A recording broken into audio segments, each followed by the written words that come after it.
Hello everyone, welcome back. कैसे हैं आप लोग? आशा करते हैं हम लोग बहुत अच्छे होंगे, घर पे होंगे और सेफ होंगे। डियर स्टूडेंट्स, प्रीवियस वीडियो में मैंने आप लोगों को फलन के प्रकार के बारे में बताया था, जिसमें मैंने आप लोगों को दिखाया कि कुल 8 प्रकार के फलन हमें यहाँ पर पढ़ने हैं। एकैकी फलन, बहुएक फलन, अंतःक्षेपी, अक्षादक आदि के बारे में हम लोगों ने प्रीवियस वीडियो में डिस्कस किया था और आप लोगों ने बच्चों वहाँ पर अपनी नोट्स कंप्लीट करके मेरे पास सेंड भी किया। तो बहुत ही अच्छा लगा कि आप लोग प्रॉपरली अपनी स्टडी को मेंटेन कर रहे हैं। बच्चों, हमने प्रीवियस वीडियो में ही बोला था कि ये जो हमने आपको बताई है तो केवल एक पहचान थी कि कैसे हम लोग पहचानेंगे एकैकी है, अक्षादक है, किस प्रकार का फलन है। लेकिन वो तब के लिए कंडीशन फॉलो होती है बच्चों जब उसका प्रतिचित्रण दिया गया हो, जब उसका फिगर बना हो, तब तो हम लोग आसानी से पहचान सकते हैं। लेकिन अगर बच्चों हमारे पास कोई फंक्शन दिया गया हो, कोई फलन दिया गया हो, तो हम उसको कैसे पहचानेंगे? उसको हम लोग कैसे पहचानेंगे बच्चों कि वो एकैकी है या अक्षादक है? जैसा कि मैंने आपको बताया था, केवल आपको एकैकी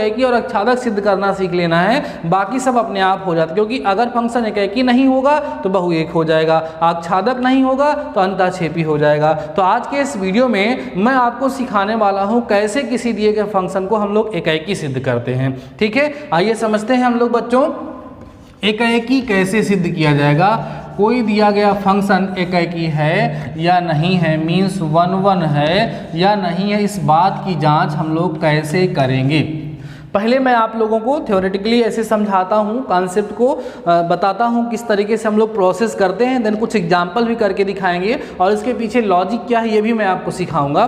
ठीक है बच्चों, देखो ध्यान से। सपोज कर लीजिए आपको एक कोई फंक्शन दिया है, सपोज कर लो y = fx। ठीक है, या इसको छोड़ो, आप सिंपल सा बोल दो, मान लो कोई फंक्शन हमारा f है जो a से b में डिफाइन है और उसको हम लोग यहाँ पर fx से रिप्रेजेंट किए हुए हैं। ठीक है, अब हमारा ये जो fx है, ठीक है, हमें इसको चेक करना है बच्चों की 1 अर्थात एकैकी है या नहीं है। देखो, जब कभी भी आपको किसी भी फंक्शन को बच्चों एकैकी सिद्ध करना होगा या अक्षादक सिद्ध करना होगा, तो सबसे पहला काम आप लोग उसके डोमेन और रेंज को, या डोमेन और उसके को डोमेन पर आप विचार जरूर कर लीजिएगा। जैसे यहाँ पर बच्चों हमारा जो सेट A है और B है, कुछ भी हो सकता है। मैंने एक ऐसा ही एग्जाम्पल लिया जो सबके लिए हो जाए। जैसे कहीं कहीं फंक्शन आपको मिलेगा बच्चों जो नेचुरल नंबर से नेचुरल नंबर में डिफाइन होगा, कोई फंक्शन मिलेगा जो रियल से रियल में डिफाइन होगा, कोई फंक्शन मिलेगा जो जेड से जेड में डिफाइन होगा। तो हमारा कहने का मतलब है किसी भी फंक्शन को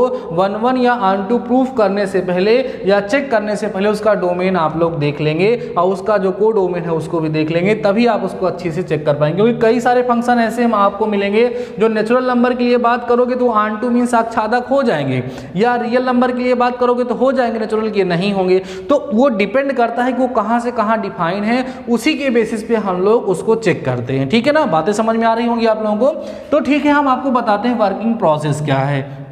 तो हमारे पास कोई फंक्शन है बच्चों fx और मैंने बताया कि f जो है a से b में हमारा ये डिफाइन है। हमें ये चेक करना है कि ये जो है बच्चों एकैकी है या नहीं। अभी मैं इस वीडियो में केवल एकैकी की बात करूंगा, एक एक समझ लीजिए बस। अगर आपने एकैकी और अक्षादक को समझ लिया तो मान के लिए बोर्ड एग्जाम में जो 8 नंबर वाला प्रश्न आता है 100% चांसेस बन जाएंगे उसका आपका करेक्ट होने का। ठीक है, इसलिए ध्यान से समझ लीजिएगा। हम लोग सबसे पहले यहाँ लेट करते हैं बच्चों, मानते हैं, माना 2 संख्याएं हैं x1, x2, माना x1, x2 belongs to A। हमने मान लिया कि x1 और x2 कोई भी 2 संख्याएं हैं जो पहले वाले से, मतलब इसके डोमेन से बिलोंग करती हैं। डोमेन से क्या करती हैं बच्चों? बिलोंग करती हैं।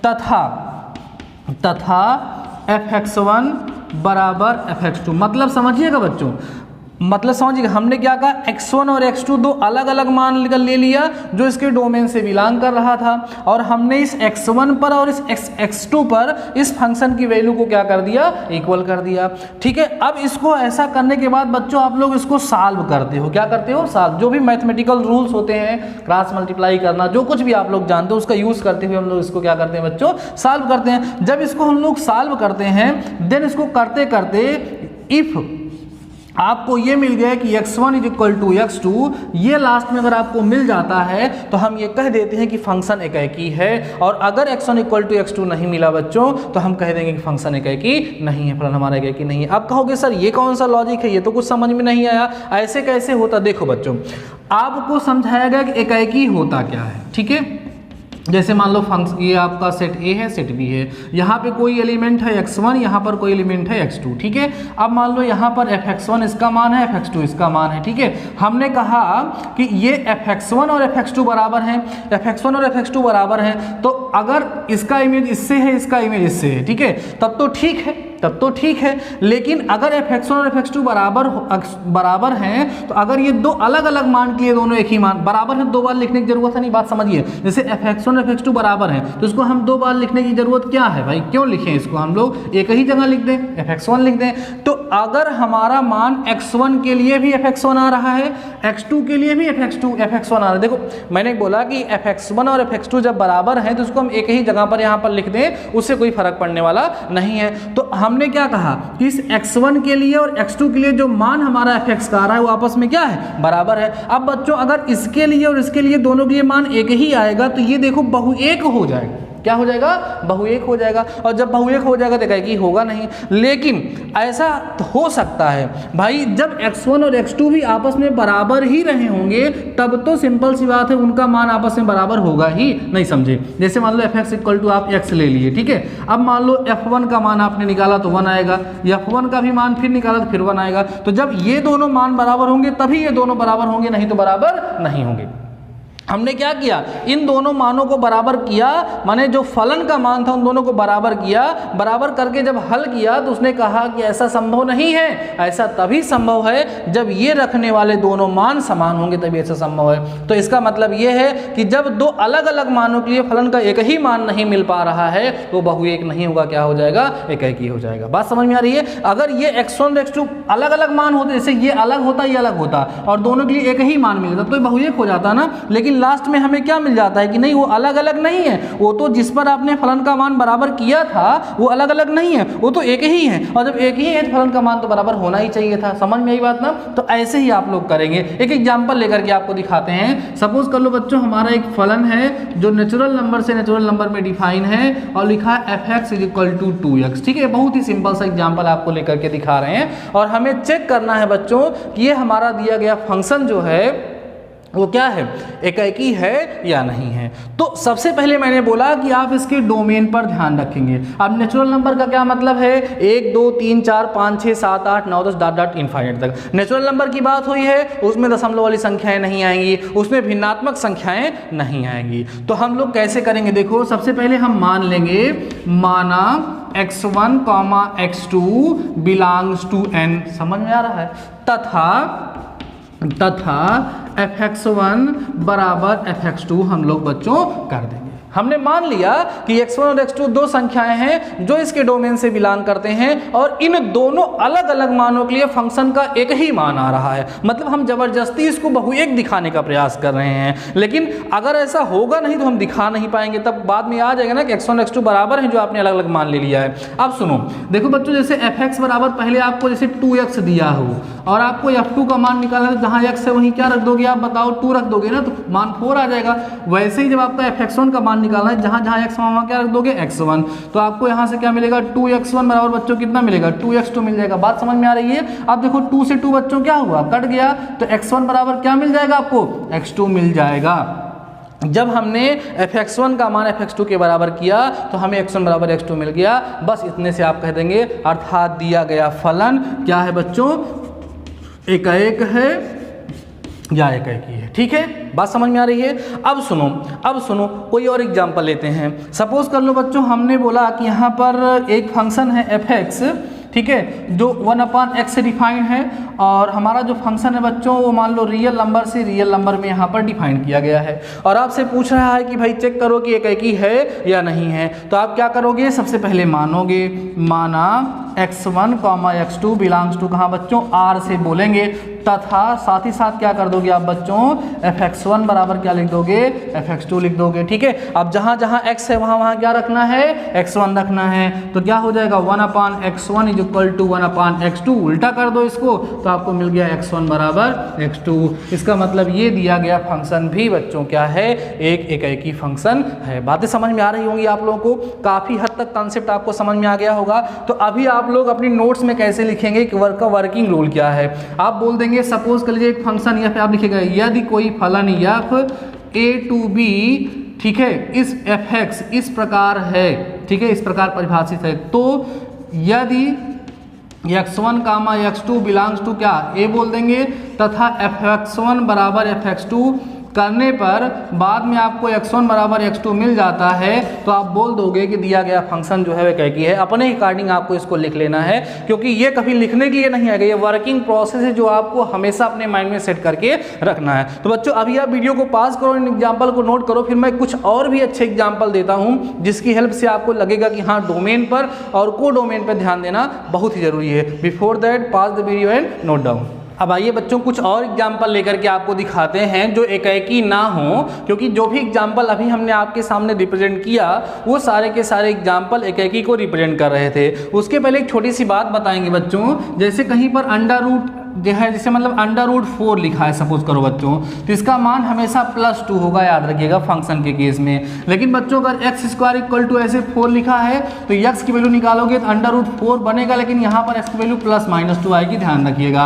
अगर दोनों तरफ स्क्वायर लगा होगा, इसका मतलब क्या था, यहाँ पर इसका मतलब था 2 का स्क्वायर, तो x इक्वल टू क्या मिलेगा, +-2 बच्चों यहाँ पर मिल जाएगा। तो सिंपली ऐसे वर्गमूल निकालोगे तो वर्गमूल सदैव क्या मिलेगा, धनात्मक। लेकिन अगर इस तरीके से ये वर्ग समीकरण या आप कह सकते हैं द्विघात समीकरण के रूप में लिखा होगा, तब उसको आप हल करेंगे तो उसके दो मूल आएंगे प्लस और माइनस के साथ। आइए कोई और एग्जांपल करते हैं बच्चों। जैसे मान लीजिए कि हमने बोला कि एक फंक्शन है जो आपका डिफाइन है बच्चों नेचुरल नंबर से नेचुरल नंबर में, नेचुरल नंबर से नेचुरल नंबर में बच्चों क्या है, डिफाइन है। कैसे डिफाइन है, fx इक्वल टू हमारे पास दिया है x², fx इक्वल टू क्या दिया है बच्चों, x² दिया है, ठीक है। तो हमें क्या करना है, एक काम करो, अभी आप पहले नेचुरल नंबर के लिए नहीं लेकर के इसको रियल नंबर के लिए लो।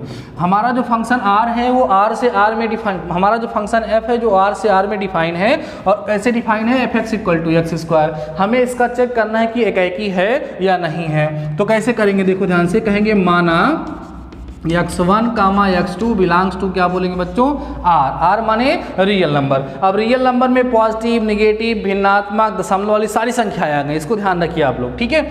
अब देखो तथा आप लोग क्या करोगे बच्चों, fx1 बराबर आप किसके कर दोगे, यहाँ पर fx2 के कर दोगे। चलो मान रखो यहाँ पर जहाँ जहाँ x है वहाँ वहाँ क्या रखोगे, x1, तो x1 का स्क्वायर इक्वल टू बच्चों क्या हो जाएगा, x2 का स्क्वायर। अब देखो जब इसको सॉल्व करोगे बच्चों तो x1 की वैल्यू जो मिलेगी आपको +-x2 मिलेगी, दो वैल्यू आ रही। इट मीन्स आप कह सकते हो कि x1 does not equal to x2, x1 जो है वो x2 के इक्वल नहीं है क्या, नहीं है यार। यहाँ पे प्लस माइनस दोनों आ रहा है कि x प्लस x2 है और माइनस x2 दोनों है, तो दो के बराबर थोड़ी ना हो सकता है। इसका मतलब ये कि x1 और x2 बराबर नहीं मिल रहे हैं, तो ये दिया गया आपका जो फलन होगा बच्चों ये एकाएक नहीं होगा। अब यही सेम एग्जाम्पल मैं आपको दिखाता हूँ, यही सेम एग्जाम्पल जब नेचुरल नंबर से नेचुरल नंबर में डिफाइन होगा उस केस में ये एकाएक हो जाएगा, उस केस में ये एकाएकी हो जाएगा। क्यों हो जाएगा वो दिखाते हैं आपको बच्चों। जैसे हमने लिया f from n to n, natural number से नेचुरल में डिफाइन हो गया, और fx इक्वल टू क्या हो गया बच्चों, x² हो गया। क्या हो गया, x² हो गया। अब आप फिर से मानोगे यहाँ पर माना x1 x2 belongs to natural number, यहाँ पर वो रियल नंबर से बिलोंग कर रहा था, यह नेचुरल नंबर से बिलोंग करेगा। तथा इसके साथ साथ बच्चों आप लोग क्या लोगे, इसके साथ साथ आप लोगे fx1 बराबर क्या करोगे, fx2 करोगे। वैल्यू पुट करोगे आप, यहाँ मिलेगा x1 का square is equal to x2 का स्क्वायर। अब यहाँ पर x1 बराबर केवल x2 आएगा। कहोगे सर ये कौन सी कहानी है भाई, यहाँ पर x1 is equal to +-x2 आपने लिख दिया और यहाँ x1 इक्वल टू x2 ही क्यों लिखा। डियर स्टूडेंट उसके पीछे रीजन है कि यहाँ पर x1 और x2 बिलोंग करते हैं नेचुरल नंबर से, और नेचुरल नंबर तो निगेटिव होगा ही नहीं, वो हमेशा पॉजिटिव होगा, इसलिए हम निगेटिव को यहाँ पर लेंगे ही नहीं, उसको इग्नोर कर देंगे। वो उससे भाई स्टार्टिंग में ही आपने माना है x1 और x2 की आप केवल वही वैल्यू लोगे जो नेचुरल नंबर से बिलोंग करती है ना। तो यहाँ पर तो अगर हम मान लीजिए यहाँ पर करते होते बच्चों x1 इक्वल टू +-x2 लिख देते, तो उस केस में तो माइनस वाला जो होता वो क्या हो जाता, इंटीजर हो जाता, जो नेचुरल नंबर के अंदर आता ही नहीं है, तो हमारा कंसेप्ट फेल हो जाता। इसलिए चूंकि ये नेचुरल नंबर से नेचुरल नंबर में डिफाइन था, इसलिए बच्चों ये क्या होगा, ये हमारा फंक्शन जो यहाँ पर दिया है ये एकाएकी आराम से हो जाएगा, ठीक है। काफ़ी हद तक कंसेप्ट आपको समझ में आ गए होंगे बच्चों कि किस तरीके से हम लोग किसी भी दिए गए फंक्शन को एकाएकी प्रूफ कर सकते हैं, कौन से कंसेप्ट वहाँ पर हम लोग यूज़ करेंगे। ठीक है, तो देखो अगर आपको पीछे का लेक्चर जो मैं आपको बता रहा हूँ वो ढंग से समझ में आ रहा है ना, देन आपको कोई समस्या नहीं होने वाली है। अगर आप लेक्चर्स को रेगुलर देखते हो तो कोई दिक्कत आपको नहीं होगी। आज मैं चैनल पर प्लेलिस्ट भी बना दूंगा, अगर आप लोगों ने प्रीवियस वीडियोस को नहीं देखा होगा ना, वहाँ पर क्रम से सारे वीडियोस आपको मिल जाएंगे और बिना देर किए जल्दी से प्रीवियस वीडियोस को देख करके और प्रीवियस सारे कंसेप्ट को रिवाइज कर लीजिए। नहीं तो धीरे धीरे मैं अपनी स्पीड को अब बढ़ाने वाला हूँ। ठीक है, धीरे धीरे मैं कई दिन से बोल रहा हूँ स्पीड बढ़ाऊँगा, लेकिन अभी बहुत ज़्यादा स्पीड हम बढ़ा नहीं रहे हैं, लेकिन अब स्पीड को बढ़ाना पड़ेगा, नहीं तो काफ़ी लेट हो जाएगा बच्चों। बात समझ में आ रही है? जैसे आपका डेडिकेशन देखने के लिए मैंने आज एक डीडी फार्मूला बनाया है। डीडी फार्मूला, सर ये डीडी फार्मूला क्या है? आज मेरे माइंड में आया कि मैं एक डीडी फार्मूला बनाता हूँ। सुनो क्या है डीडी फार्मूले का मतलब होता है बच्चों डेडिकेशन, डेडिकेशन, ठीक है, और प्लस डिसिप्लिन।